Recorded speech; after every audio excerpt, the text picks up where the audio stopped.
pioneer that developed Cropin Cloud, the world's first industry cloud for agriculture. He founded Cropin in 2010 and by 2023 brought about adoption of digital technologies and predictive intelligence to transform the agri ecosystem across 56 countries. As of today, Cropin has digitized over 16 million acres of farmland and improved the lives of over 7 million farmers. He advises everyone from a 2-acre farmer to the government of Kenya on prediction of success of upcoming crops. He additionally serves as a non-official member of the Indian government's National Startup Advisory Council. Ladies and gents, this is Mr. Krishna Kumar. Pleased to have you. A 1969 graduate in electronics and electrical communication engineering from IIT Kharagpur, he is a serial entrepreneur and a pioneer in the field of industrial automation in an Industry 4.0. Having set up and exited multiple successful startups, he is passionately engaged in a number of social activities with the purpose of giving back to society. In addition to his many initiatives, he is the Executive Council member of IIT Wheels Global Foundation India and a former chair of Pan IIT alumni. Ladies and gents, please welcome Mr. Ramnath Mani. Please. Our moderator for this panel is an alum of Indian Statistical Institute and I am Ahmedabad.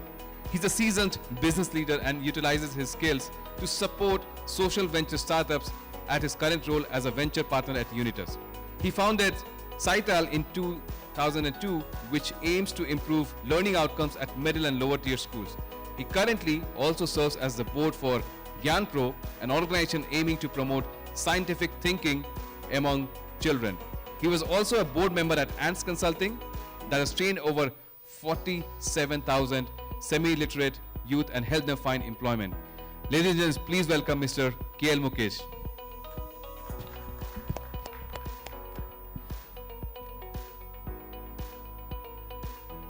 You know, the worst time to have a session is just before lunch or just after lunch. So thank you all very much for staying back. So we're going to talk about rural empowerment and impact. So let me start with a small story. Okay, so there is this village where ladies would go out, maybe walk about a couple of kilometers, go get water and come back. So the CSR initiative, somebody decided that, okay, well, let's get water to the village. Let's set up a few taps in the village and people can get water. They came, set it up. And then, interestingly, 6 months later when they went back, the taps were destroyed. The question was who destroyed it. Turns out it was actually the women who destroyed it. So then the question pretty much comes that, okay, hey, what the heck? We made this to benefit you. Why did you destroy it? Turns out that for the women, the only time that they get to escape from their mother-in-law and family and go with their friends was actually to go and collect water. So when you build the tap, essentially they lost their social experience altogether. Now, from the CSR's perspective, hey, we're empowering these people because you're going to get additional time, you don't have to spend that much energy, and you can do other stuff. But from the perspective of the ladies, this is exactly what I don't want. So in general, okay, when it comes to empowerment and impact in the rural areas, it's very complex. Okay, there are structural barriers, there are social barriers, there are economic barriers, all kinds of things. So now, hopefully the session will be interesting and we shall get to learn a lot and hopefully remove the fog from our lens and learn more about it. So maybe we can start with some round of introductions as to about the organization that you work for and yourself. John, you want to start?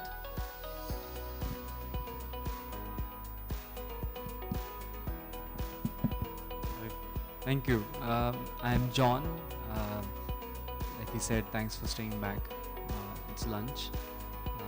I'll keep it brief. I come from this organization called the Nudge Institute.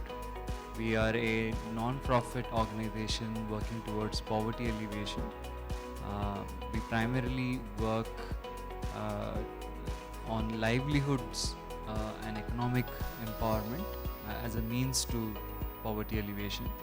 We work in partnership with governments, private sector organizations, and non-profits. We're spread across now 10 states.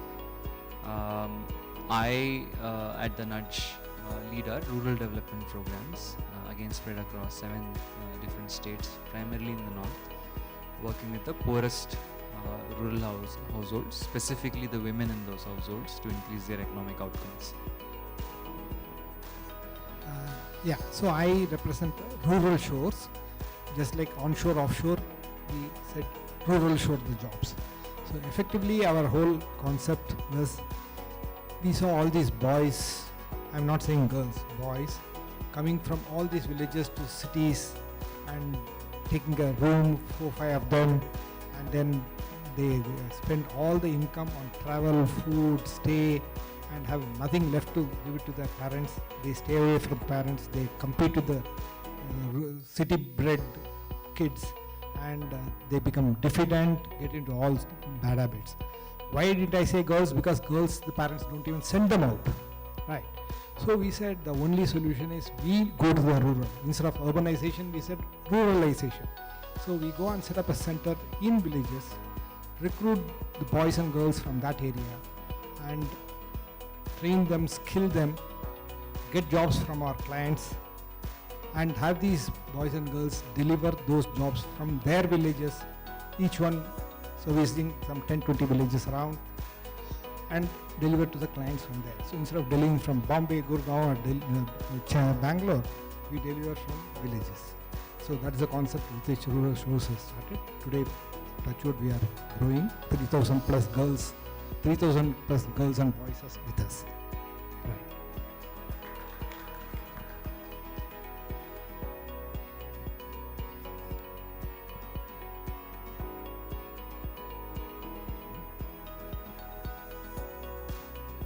Hi, this is Krishna. I am a CEO and founder for Cropin. We started this company back in 2010, early in days, and the whole idea of Cropin was to bring data and intelligence to agriculture. And you know, when we talk about data and AI intelligence, the whole idea is to secure that outcome from that farm. We call it as a per acre value, which farmer, on which livelihood of farmer depends. We started in India. Today we have taken this, we built this India for the world. Today we have taken this technology from India to 92 countries now. We manage hundreds of crops, 500 crops and 10,000 varieties of those crops on our platform. Would have been digitized 30 million acres. And we would have computed intelligence on 0.2 billion acres of land for customers and growers who take advantage of predictive and prescriptive advisory, which will help them to secure that production from that particular farm. If you look at how do we do it, we built something called Industry Cloud for Agriculture, Intelligent Agriculture, and we try to understand every acre of land which comes on our platform. We try to understand the varietal traits. We marry that data with satellite, weather, climate data, and we try to become very predictive that what disease can hit your farm in next 7 days, or whether your crop is moving 5 days faster or 15 days faster, so your harvest is going to come early, or what yield you can expect. And imagine if you can do it on plots, but can you compute that at the scale of a country? You can actually talk about the future of the corn in that country, and you can also solve the problem of food security, which you want to build a resilient food system for your country so that you are not dependent from outside. And these are some of the real-time problems we are working with the governments, enterprises. Some of the problems we are also solving is what is the future of corn in this country? What has happened in the last 5 years, and what is going to happen in the next 5 years with the changing climate and the pressure which is getting built on? And can you use data intelligence modeling, deep networks to understand that and then predict that and help the government take policy level decisions? And we do a lot of work with development agencies like World Bank, FAO, and we solve some of these challenges for them at scale. So we can zoom in into the farm.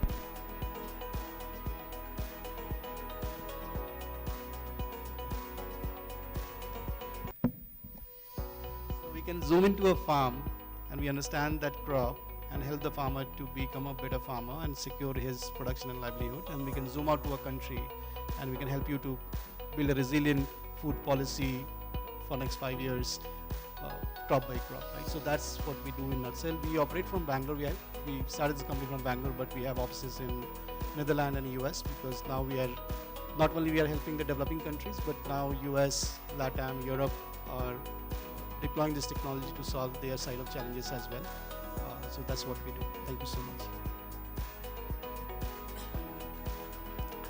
I am part of a global part of Wheels. Wheels was started by a group of para-IIT alumni way back in 2006 when Dr. Abdul Kalam said that the alumni of IITs should do something big and for the society. So it was started by a group of alumni both from the US and India, addressing 6 major areas which we believed would benefit the society. The Wheels itself standing for water, health, energy, education, livelihood and sustainability. These are the 6 areas which we chose, and the way we work is that Wheels by itself cannot be engaged in all the projects. Therefore we select partners and NGOs who really do jobs in these areas which are scalable, which will actually essentially benefit at minimum 1 million people. That's some sort of a threshold level, and it should be beyond that.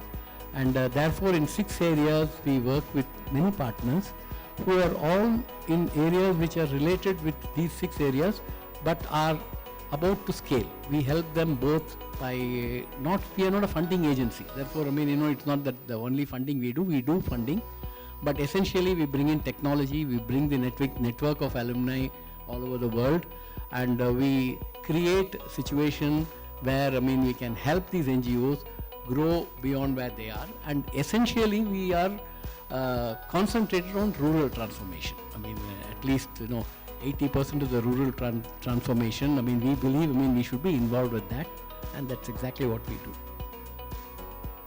It's a very broad spectrum of expertise in the panel, so hopefully this will be an interesting enough discussion. John, let me start with you.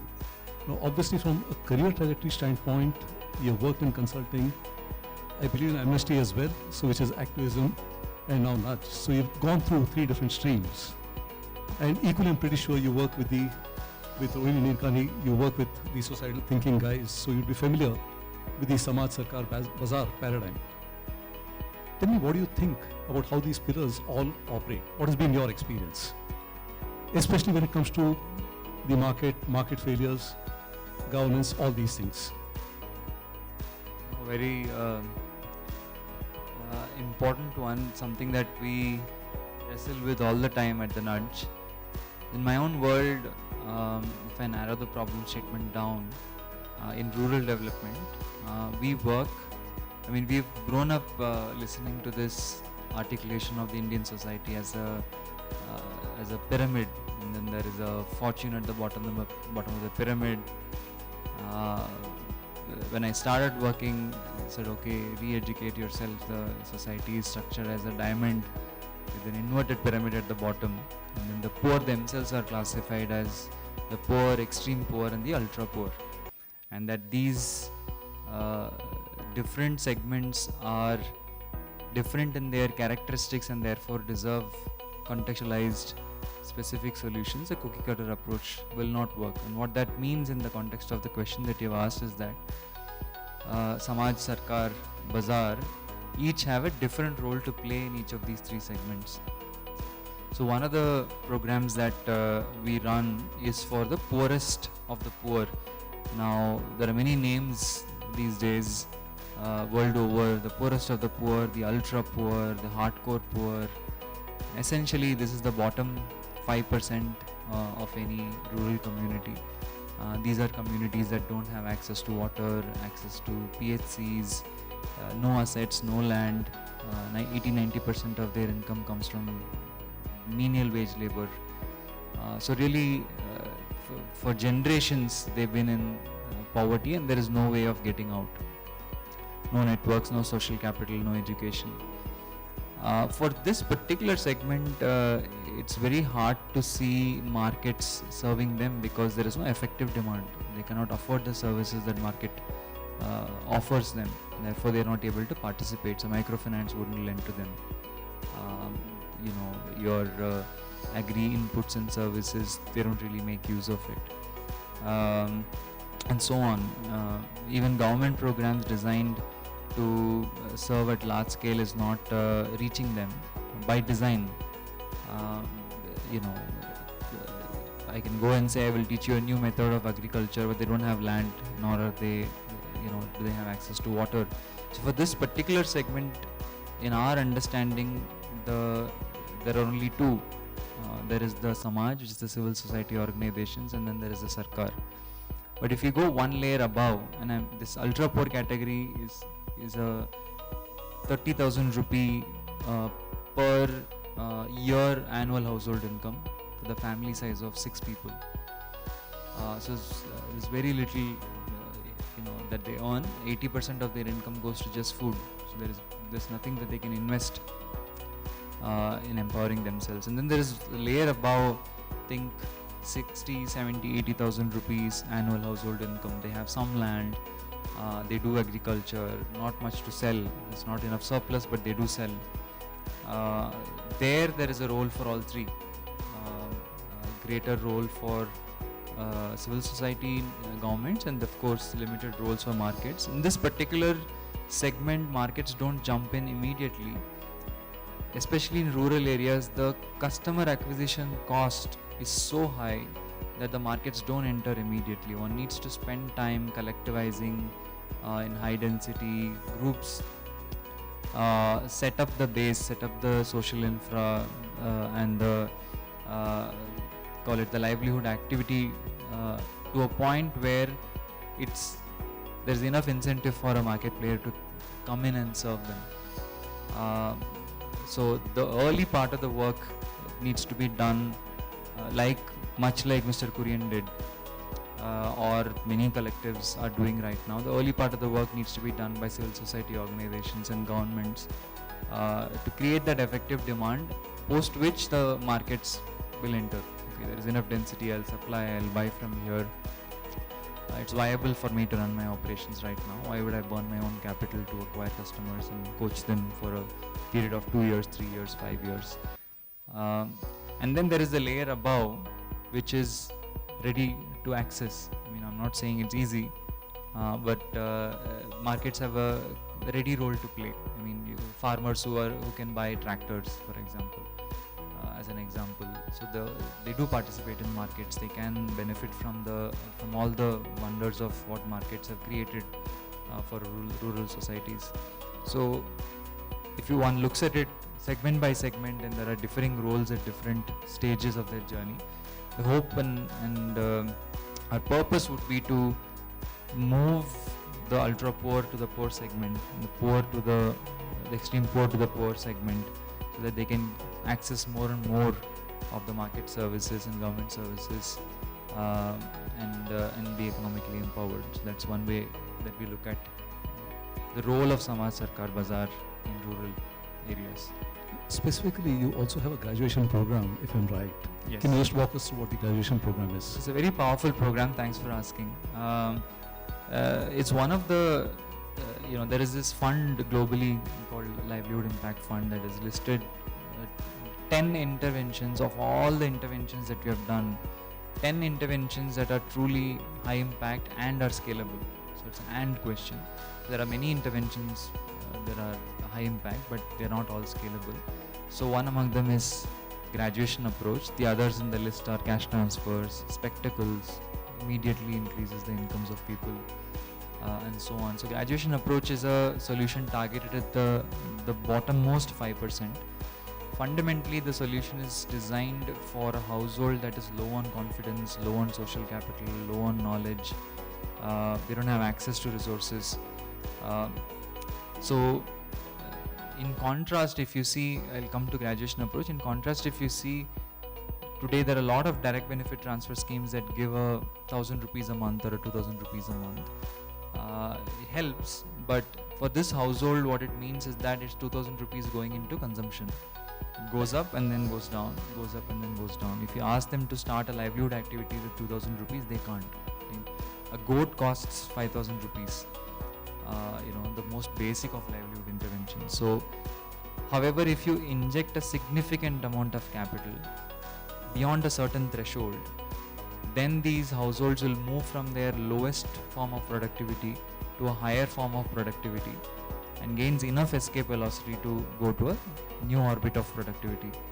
And then post which this new activity is durable and they'll continue doing this activity for a very long time. But to push them, we need a big push intervention.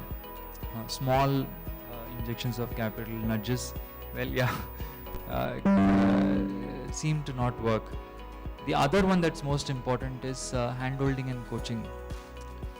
For someone who's never done a new activity before, you need to teach them, coach them, more than teach, coach them step by step by step, and give them confidence when they lack it the most. When their livelihood is failing, go and support them, connect them to all the government schemes. The most powerful of all of these is life skills and psychosocial support. How do you coach a household into doing something better with their life when they've resigned to living in this current situation and lost all hope? And the psychosocial support, it's what we call hand-holding, and this big push intervention put together becomes very powerful, where you can take a household from 30,000 rupee annual household income to doubling that household income in a time-bound manner by taking clear targets. And this is why it's so appealing that you can go to a government and say, you put X amount of money, I will take this household from X to Y, and with 80%, 90% success rate. And this is very appealing for the government, the Sarkar, to think about, because then they can really lift the household's productivity up to a point where they can start accessing other services, and all the government services become useful for them. So very powerful. The evidence has been published many times over. It's been adopted across 14 countries. The nudge picked up this intervention years ago, started pilots, approached the government and said, this works. You've been trying to target and work with the poorest of the poor, but clearly there is a gap.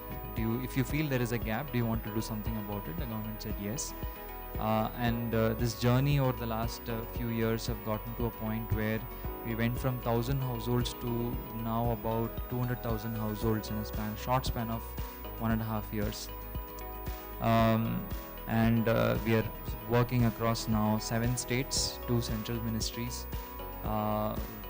Quick adoption shows that the government can move really fast. There is this notion that we've had that it can move slow, but it's an intervention that really takes the ultra poor up a notch in their economic outcomes in a very short span of time. Fantastic. Srinivasan, question for you. So, I remember the first time I visited Bagepalli, there are a lot of women out there. Now, obviously, when you go set up what is essentially a white-collar shop in a rural area, there's a primary impact, working to the employment and income, but there's also a secondary impact that will be there. Can you walk us through what your experience has been, both in terms of primary and secondary impact, in the places where you set up centers? Right. Yeah.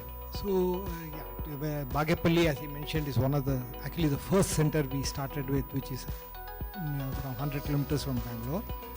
Today we have 12 centers, so I'll talk on, each one has got a slightly different profile. And the 12 centers are names which possibly you would have never heard of.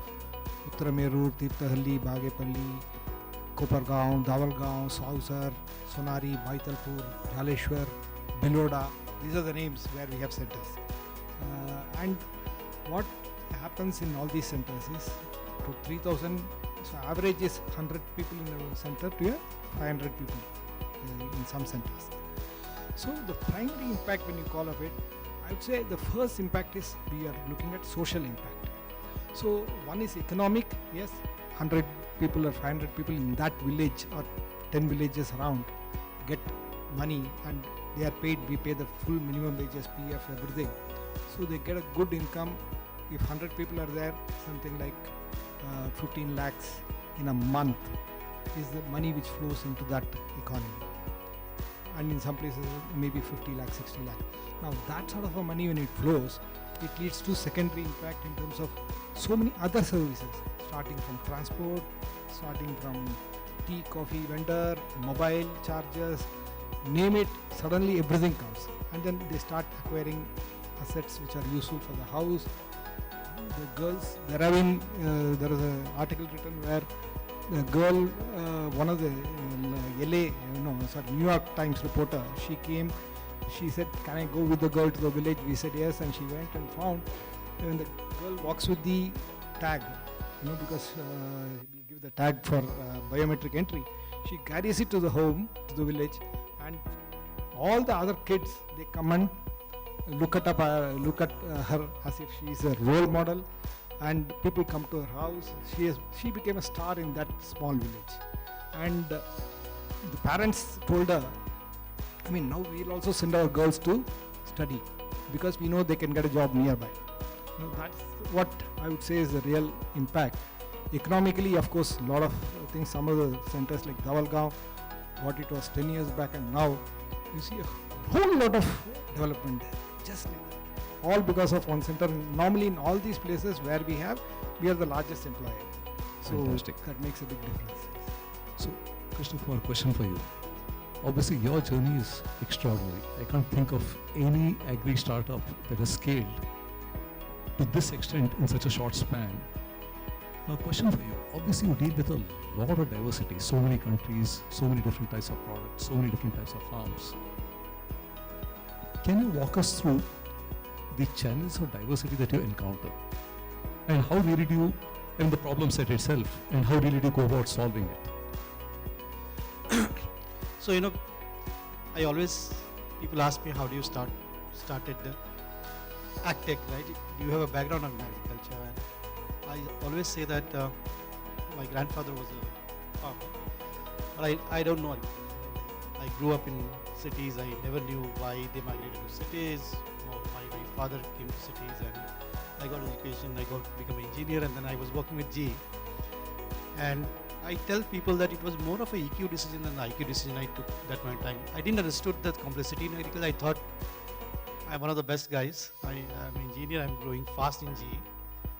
How do I use my knowledge to do something meaningful and has a larger impact on the planet? I started looking at multiple sectors and education, healthcare. But I thought, there are a lot of many people and talented people are solving for those problem statements.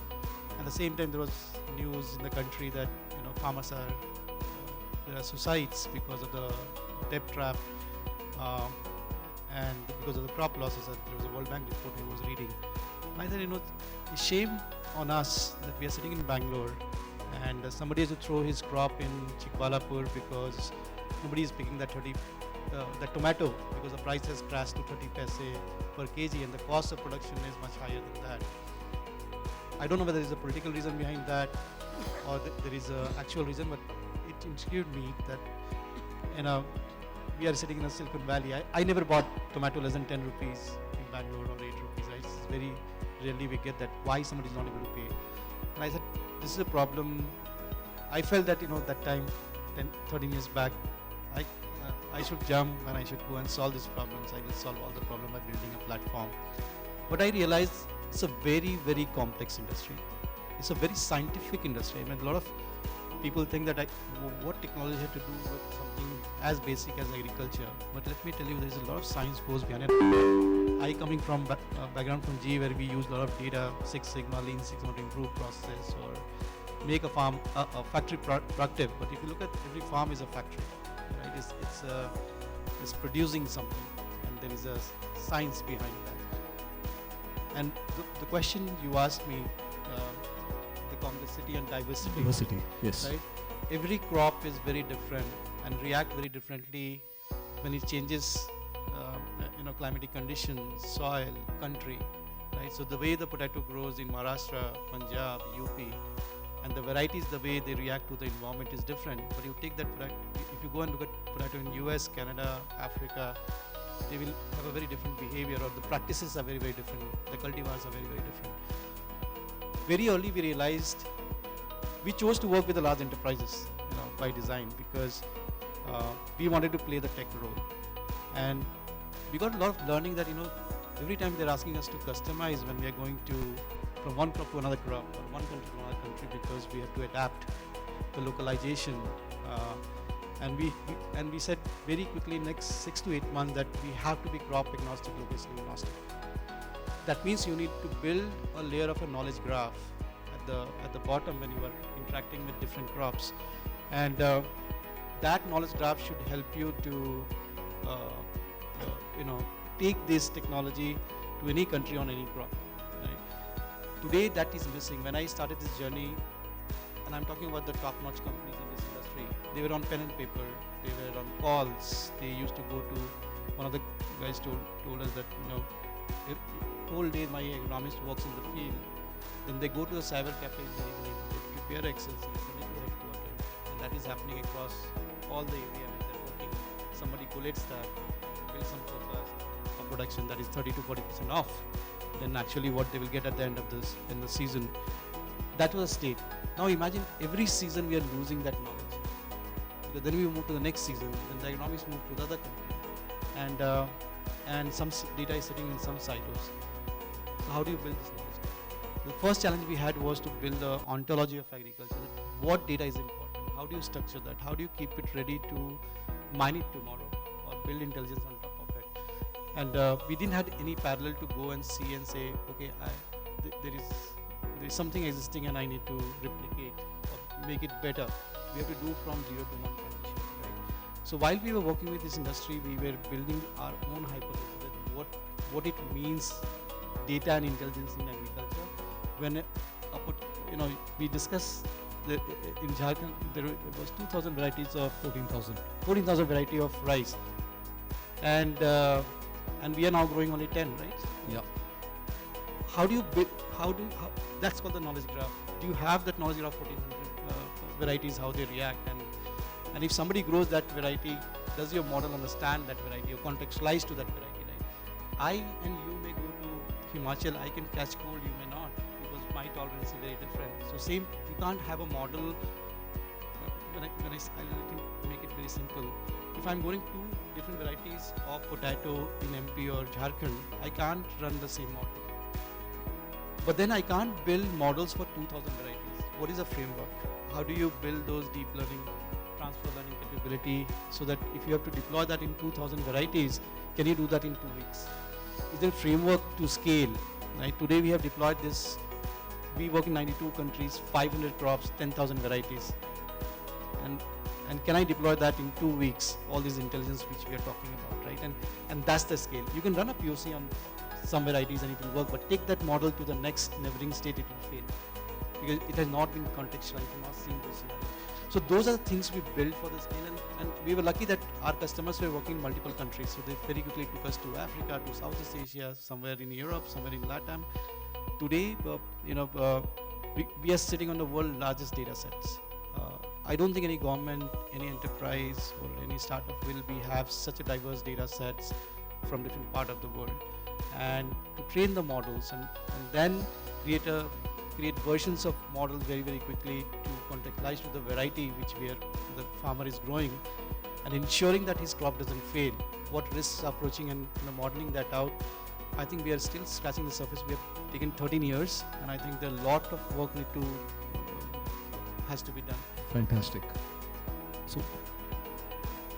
So Mani, in your own world, okay, obviously your trajectory has been pretty interesting, with a huge amount of manufacturing early on, and now weeds. Okay, in weeds itself you interface with multiple different stakeholders in different types of problems.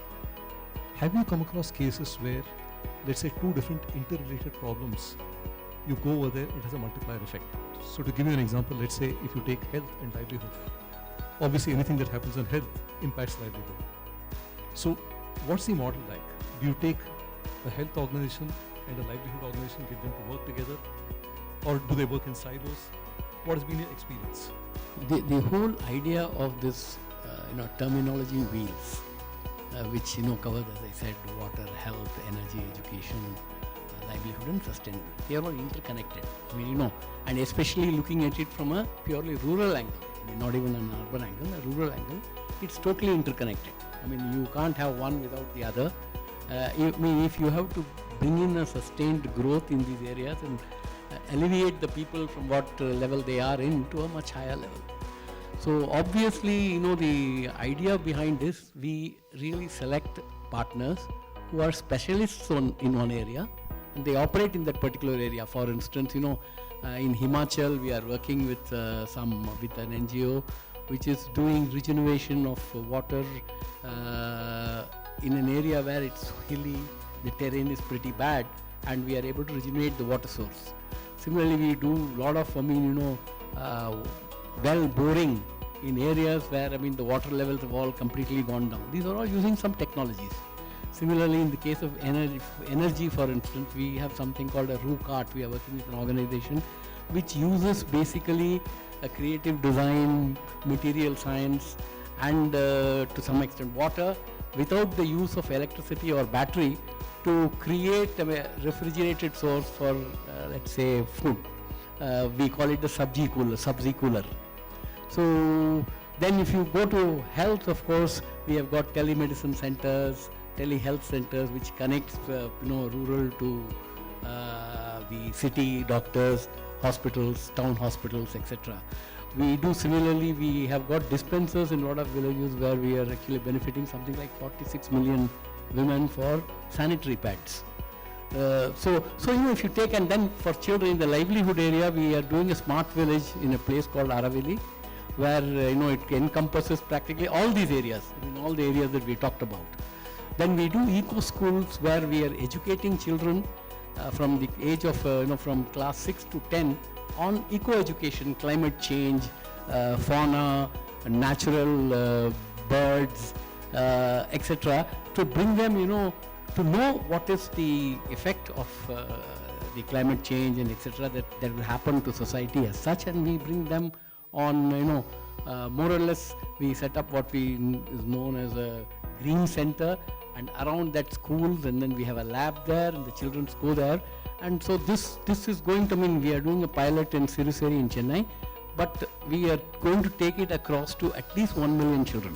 Fantastic. Now, so when you take all this, they are all interconnected. And now each of these different NGOs, while they are handling all that, and I have to say, even 4 shows with Mr. Srinivasan said, we have tied up with CII, which brings us to a lot of industries and organizations and job areas. And in fact, for rural shows is a partner to Wheels. So we are all interconnected. Therefore, all of them are totally interconnected, and therefore, the whole ecosystem is part of our initiative. Kirti, how much time do we have?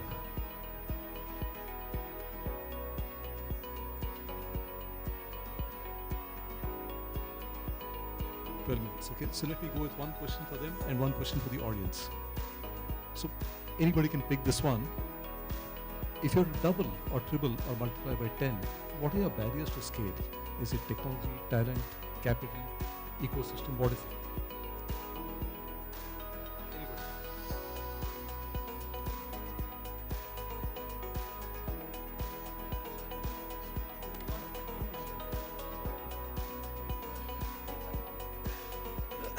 I think the adoption, when we started, there was no adoption. Kind of questions we were getting that, okay, how much GB I should budget in my smartphones to use this kind of a technology,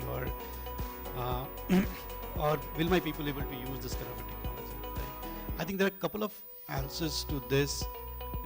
The industry itself is now at the stage where they're evaluating this kind of technology, how I can marry this with my business use case or workflow, right? Till 2014, there was no term as AgTech in the industry. 14 or 15, there was no conferences which was very designed towards technology in agriculture or data or intelligence in agriculture. So I've seen from where people were asking, okay, tell me what you do, and it's a very vague idea. Okay, how do I going to use this in my business process? Shall I say yes, no, maybe technology is not ready, my people are not ready?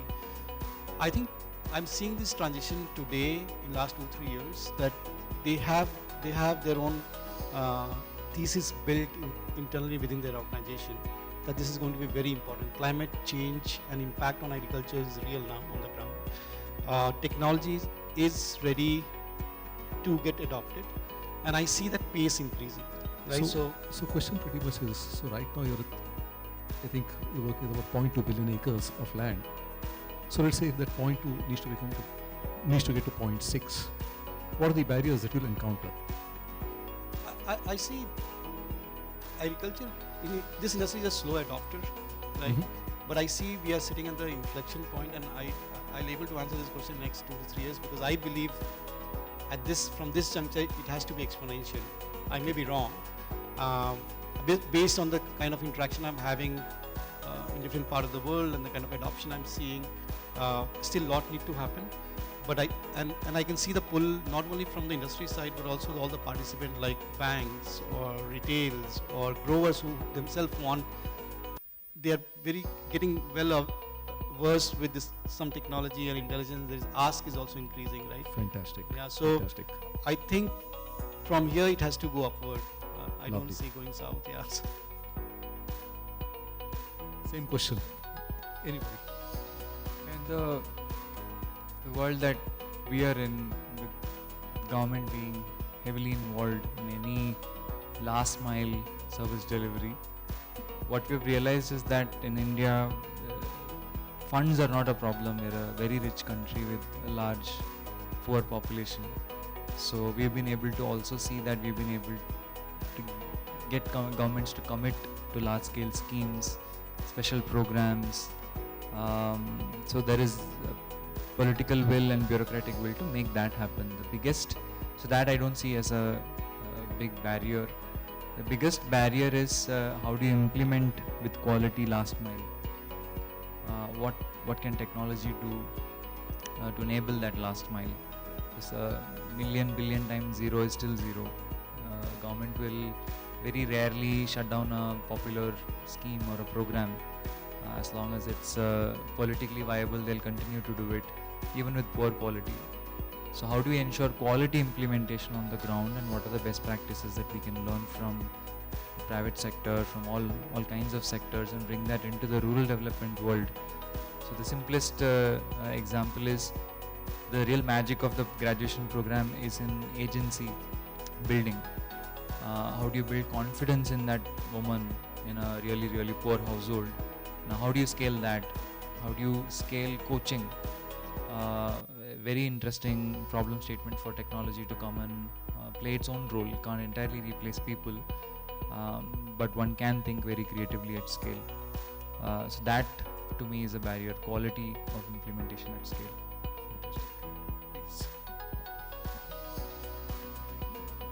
Just a point. Actually, there are no dearth of NGOs who are wanting to do good for society in any of the areas. In fact, they are doing some wonderful work. What really happens is many of them are not known, they are not exposed, they are in a very small area, they do a wonderful job in that area, and obviously they are unable to scale. One of the main purpose of Wheels is to actually identify those people and then scale them. And I think we provide a platform for them to scale.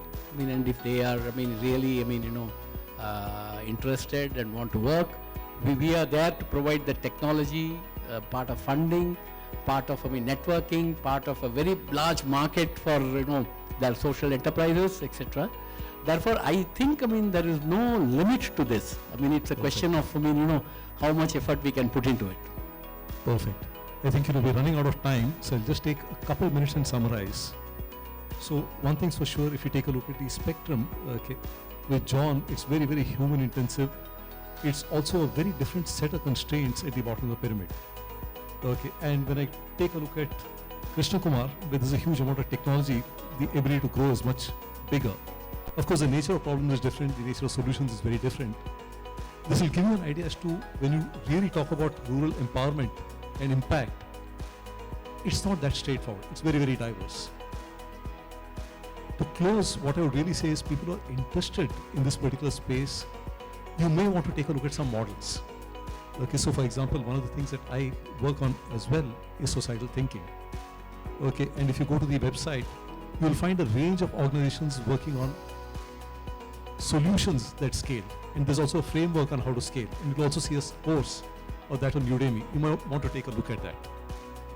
So with that, I'll close. Thank you all very much. This is really good.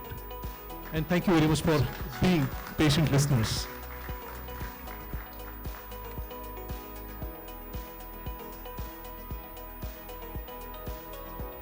Right. Thank you everyone for the lovely discussion.